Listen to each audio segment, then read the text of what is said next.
Barbara Kingsolver tells us her opinion of what fashion says about us and our society in her personal essay Life Without Go-Go Boots. She shows us her opinion by telling us stories of her own experience at various ages.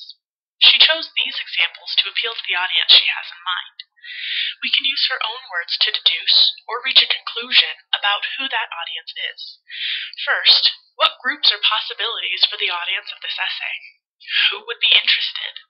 We can deduce several groups by reading the entire essay. Possibilities include young girls, college students, people interested in fashion, and mothers of daughters. We need to look more closely at Kingsolver's diction to see who would be most interested in this essay or most enlightened by it. In other words, to see who she thought she was talking to when she wrote it. Our first clue: my black lace-up Oxfords, which my parents perceived to have orthopedic value, carried their own weight in the spectacle. Here she gives the parents' protective point of view, not likely to be what the young girl would think of at the time of the story Kingsolver is writing about. Here's our next clue.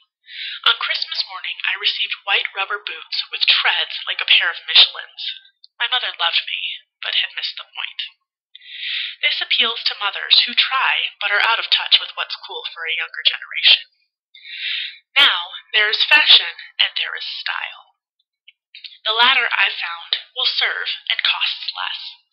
Style is mostly a matter of acting as if you know very well what you look like thinks, and are just delighted with it. This is a decidedly mature view, and sounds like something a parent would tell a child. To further relate to the reading mothers, she writes, I'm also a parent, which of course calls into question every decision one ever believes one has made for the last time. Here we see another decidedly mature perspective, one we can see is written to help parents understand what their child might be going through. She's in school now, and I'm very quickly remembering what school is about. 2 parts ABCs to 50 parts Where Do I Stand in the Great Pecking Order of Humankind. The final piece of relating to how mothers might feel in this situation is near the end of the essay. Always and forever, the ghosts of past anguish compel us to live through our children. If my daughter ever asks for the 90s equivalent of go-go boots, I'll cave in.